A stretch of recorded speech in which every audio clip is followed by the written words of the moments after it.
Mrs. Patterson hated me from the first day of junior year. I don't know why. I was quiet, turned in my work, never caused problems. But something about me set her off. In September, I got a perfect score on our first chemistry test. She pulled me aside after class. "I know you cheated." "I didn't cheat, Mrs. Patterson." "Then explain how you got every single question correct." "Because I studied." She leaned closer. "I'm watching you. Next time you cheat, I'll prove it." I hadn't cheated. I'd spent hours studying, but she was convinced. The second test came in October. I scored a 98%. She failed me anyway. Wrote academic dishonesty across the top in red ink. I went to the principal, showed him my test. All my answers were correct. "Mrs. Patterson says your work is too perfect." "That's suspicious. So I'm being punished for doing well?" The principal shrugged. "I trust Mrs. Patterson's judgment. If she says you cheated, you probably did. My parents hired a tutor to help me study even harder. Maybe if I could show my work more clearly, Mrs. Patterson would have to believe me." Third test in November. I showed every step of every calculation. Included notes explaining my reasoning. Score, 100%. Mrs. Patterson's grade, 0. "Cheating again," she wrote. I started recording her class lectures on my phone. Studied the recordings every night. Made flashcards. Took practice tests online. Fourth test in December. Perfect score. She failed me. Again. My dad is a lawyer. He'd been quiet up until now, letting me try to handle it myself. But after the fourth failed test, he'd had enough. "This is harassment," he told me. "She's targeting you specifically. We're going to fix this." He called the school. Demanded a meeting with Mrs. Patterson, the principal, and the superintendent. They met on a Friday. My dad brought all 4 of my tests. Every single one had perfect scores that Mrs. Patterson had overridden with zeros. "These tests show my son has mastered the material," my dad said. "Yet he's failing your class." "Why?" Mrs. Patterson folded her arms. "Because he's cheating. I can tell." "Can you prove it?" "I don't need to prove it." "I know. Actually, you do need to prove it. That's how accusations work." The superintendent asked Mrs. Patterson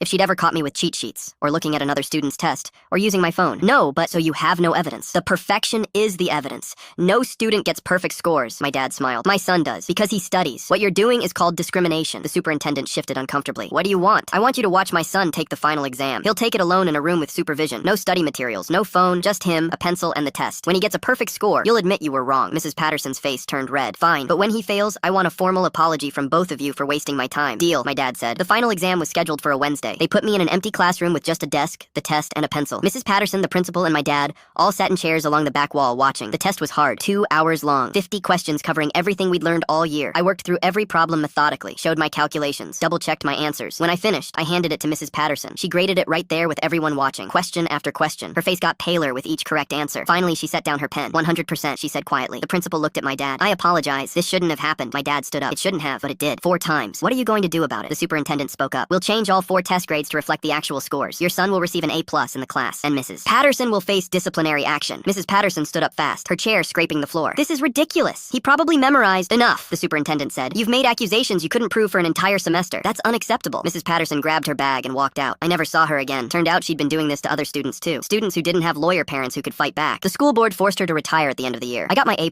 but more importantly, the next year the school implemented a new policy. Anytime a teacher accused a student of cheating, they needed actual evidence. No more failing students based on suspicion. A teacher failed me.